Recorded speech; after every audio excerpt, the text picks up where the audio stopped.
সকাল থেকে না খেয়ে উপোস করে তোর জন্য পুজো দিয়েছি, এখন এসছে। আরে কি করব বল, সকাল দিয়ে এত কাজের চাপ, সময় কি করে কেটে গেল বুঝতেই পারলাম না। ঠিক আছে, কি নিয়ে এসেছিস দি। চান না করে কিন্তু খাবি না। হাসছিস? একটা মেয়ে না খেয়ে তোর জন্য উপোস করে পুজো দিয়েছে আর তুই হাসছিস? উপোস করলে আয়ু বাড়ে? জানি না। তোর জন্য একটা জিনিস নিয়ে এসেছি।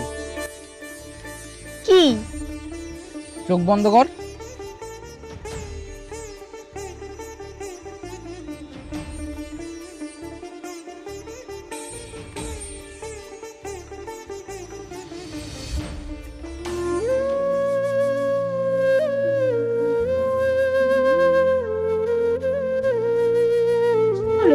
এটা কি করছো? কতদিন আর এই পুরনো হার পরে থাকবে? তুমি জমিদার বাড়ির নতুন বউ, তাই এই নতুন হার। কিন্তু এই হারটা তো জানি, পুরনো হয়ে গেছে তো, আর পড়তে হবে না। আর এমনিতেও এই মহামারীর গ্রাম থেকে আমরা চলে যাচ্ছি, তোমাকে শহরে গিয়ে বেশ কয়েকটা সোনার গয়না কিনে দেবো, কেমন?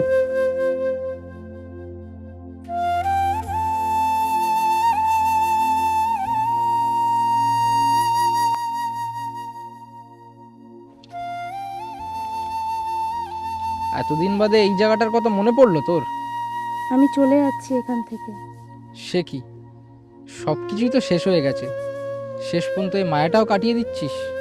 এখানে কি করতে থাকবো আমি? সবকিছুই তো শেষ হয়ে গেছে।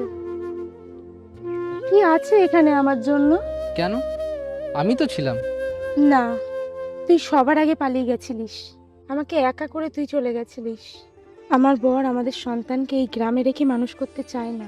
যে গ্রাম এত মানুষের মৃত্যু দেখেছে, সেই গ্রামে আমার সন্তান মানুষ হবে না।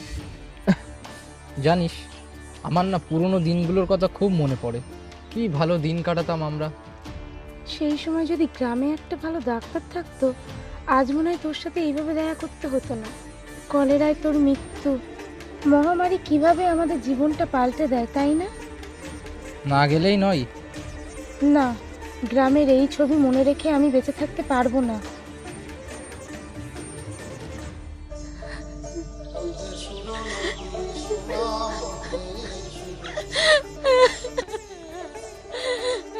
ভালো থাকিস।